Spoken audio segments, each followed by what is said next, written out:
The 1950s seem like a lifetime ago, and they are. But the memories that were made during that decade have endured, not only for the ones who lived it, but also for the ones that long for the simple peace of that golden decade. So let's revisit the 50s by jogging our memory. So if you grew up in the 1950s, you may remember this.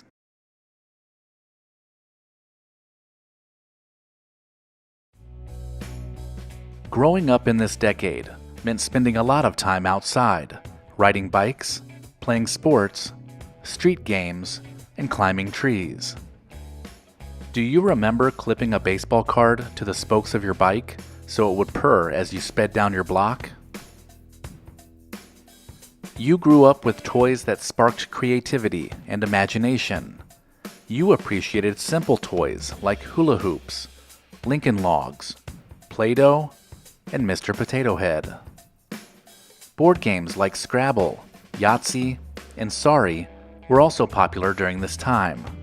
Kids also enjoyed playing the card game Old Maid. You would even have milk delivered right to your door. The milkman may have had a horse and cart, and you would hear the clip-clop of his horse and the clink of the bottles on the neighbor's doorsteps as he made his way down your street. On occasion, you may have even gotten chocolate milk as a treat.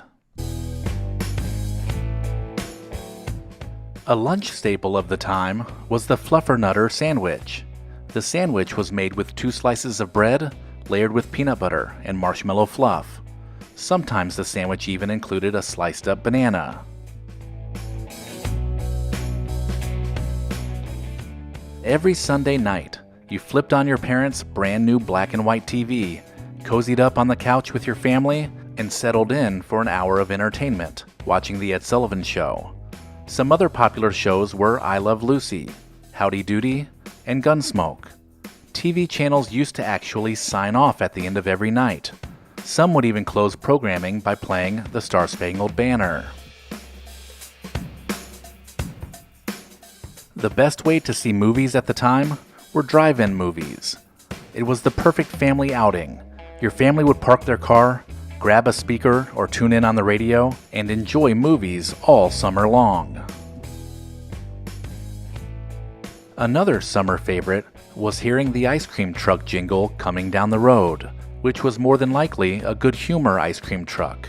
Neighborhood kids would keep an ear out for the songs and sounds of the ice cream man, so they could go ask for money from Mom. Do you remember pretending to smoke those fake candy cigarettes and buying fake coconut tobacco? Charleston Chews, Bazooka Gum, Necco Wafers, Bit-O Honey, Atomic Fireballs, Root Beer Barrels, and Candy Buttons were other popular candies of the 1950s, and most only cost a penny. Most everyone had classic black and white saddle shoes. And of course, you kept them so well shined you could practically see your reflection in them. Saddle shoes were a perfect accessory to poodle skirts, but also looked good with jeans. The poodle skirt was a colorful, full, swingy skirt that typically hit just below the knee. It was commonly made of felt fabric and held an image of a poodle, hence the name.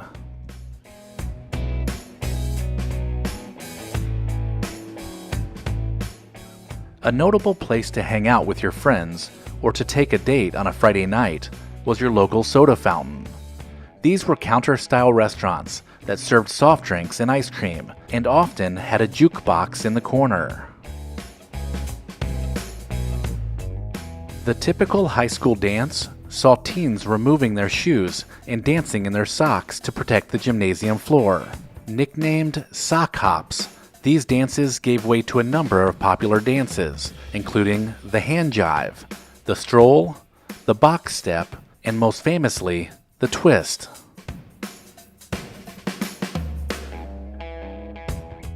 S&H green stamps were grocery stamps that were used as a reward system for shopping at certain stores. Families would collect the stamps, which ranged in value from 1 to 50 points, and they placed them in a booklet. Once that booklet was full, it could be redeemed for products from their catalogs or picked up at one of their locations.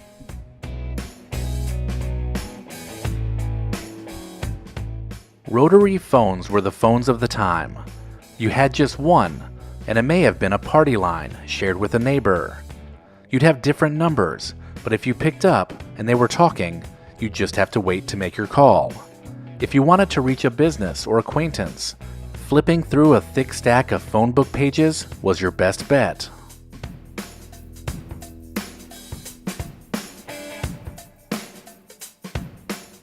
Marilyn Monroe was the most glamorous girl you'd ever seen.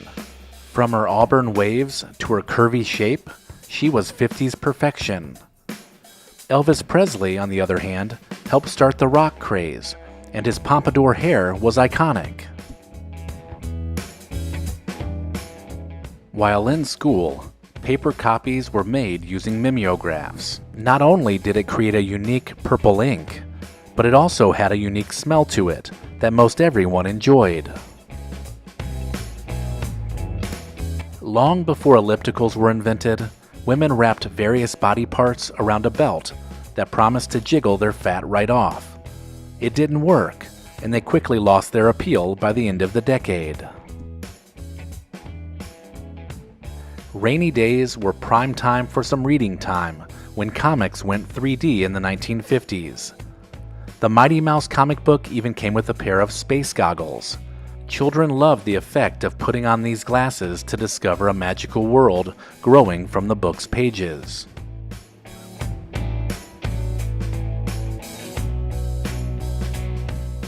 Covering your Christmas tree in tinsel was a happy tradition. There's something about the tinseled tree, old train car toys, and the wooden sleds of the time that can really bring you back.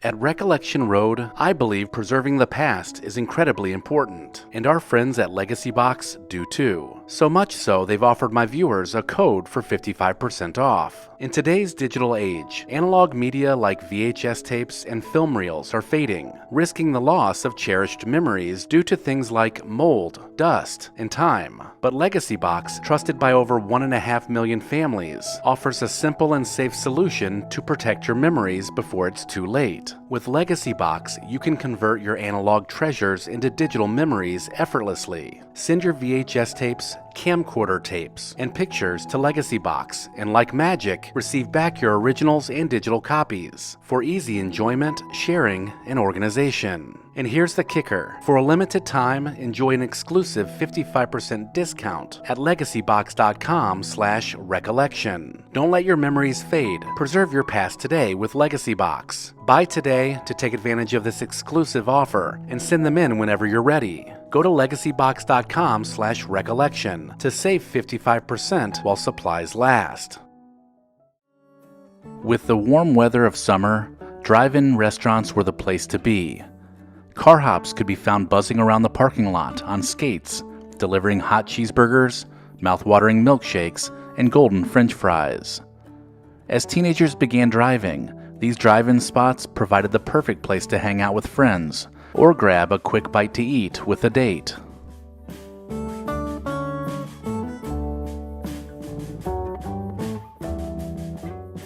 Family life in the 1950s was pretty cookie-cutter.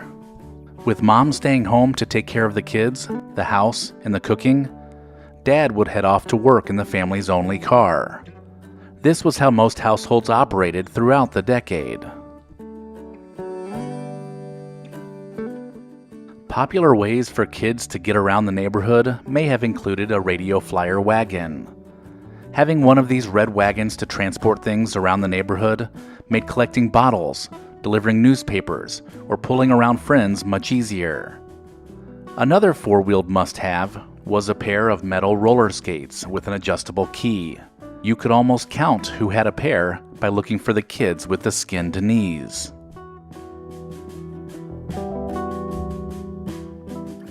On Sundays, in small towns and cities across the country, downtown stores along Main Street were closed down. This was to allow everyone to attend church services and have a day of rest.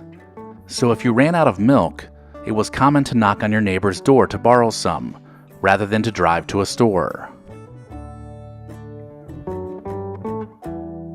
Do you remember the Fuller brush man going door to door selling his cleaning tools? These salesmen covered assigned areas and would talk up housewives and even help them clean by demonstrating the effectiveness of their brushes. These sales tactics made the Fuller brush man an iconic part of America's past. During the 1950s, another item sold door to door was the Encyclopedia Britannica. These essential books of knowledge were expensive, and many households paid for their set by making smaller payments. And just as they were making the last payments, a new edition would be issued, and once again, you would see the friendly Encyclopedia Britannica salesman cruising the streets.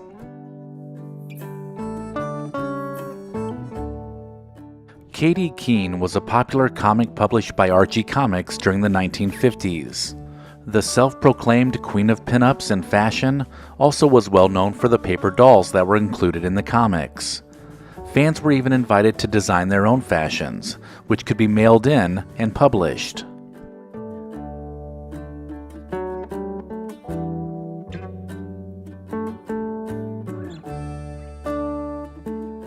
Gold bond stamps were a popular loyalty program for chain grocery stores and service stations.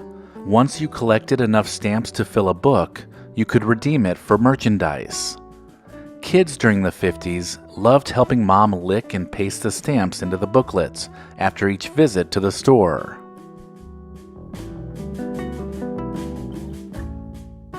TV westerns were what every boy was watching in the 1950s. Shows like The Lone Ranger, The Roy Rogers Show, and Gunsmoke had every kid sporting a holster and cap gun as they played outside. Playing cowboys and Indians and cops and robbers was a common way for you to show off your favorite TV cowboy impression.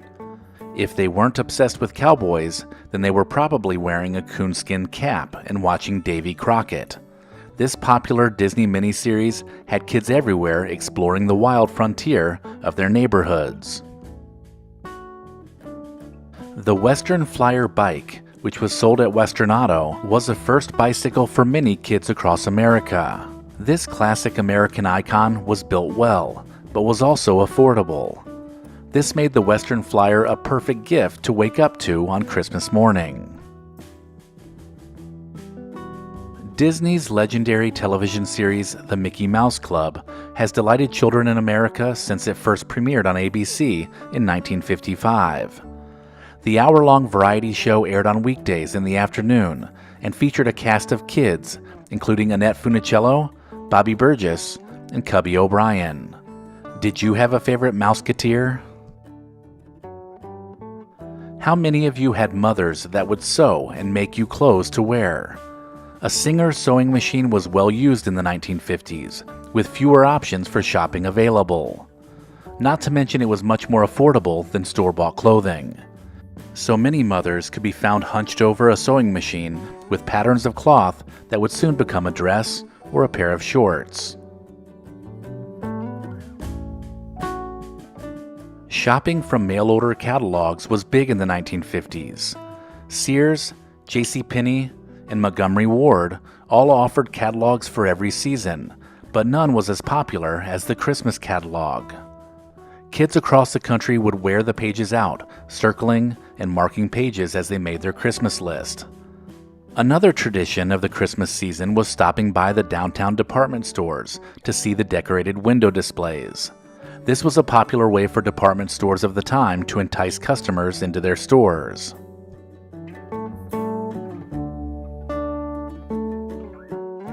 The development of the polio vaccine was a milestone, which led to the mass inoculation of millions of American children in 1955. With polio disabling nearly 35,000 children per year, the vaccine brought an end to the fear of public gatherings, especially during the summer months.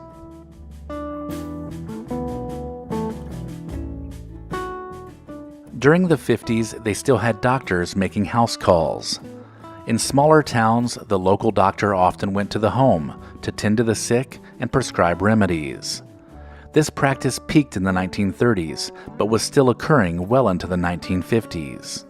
If you've stuck around this long, don't worry, there's still more. But I wanted to let you know that we've got some retro merchandise available too. Just click the link in the description to head over to the store. How many of you remember reading Weekly Readers at school? This short publication brought awareness to school-aged children about what was happening around the world, and they were usually distributed on Friday afternoons. Speaking of school, the annual class picture was always a memorable moment, as you lined up next to one another, with your teacher usually standing beside the group. There are probably many of these class pictures mixed in with other dusty keepsakes that are packed away in boxes, just waiting to be reminisced over.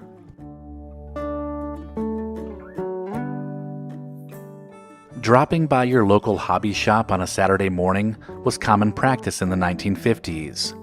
Here, kids of all ages could find just about anything to keep them busy on the weekends, from games to Lionel trains, and stacks of model kits and balsa wood airplanes.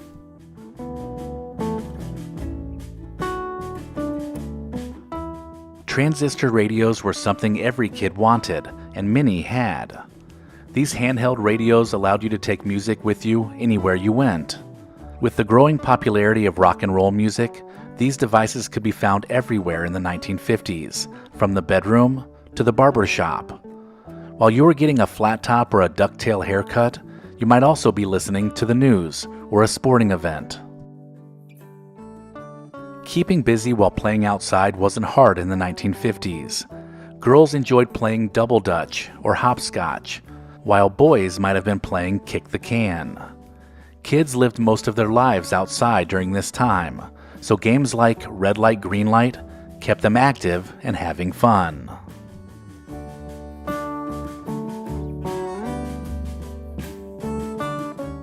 Thank you to our loyal Patreon supporters listed here. Visit patreon.com/recollectionroad to join the club. As always, thank you so much for watching.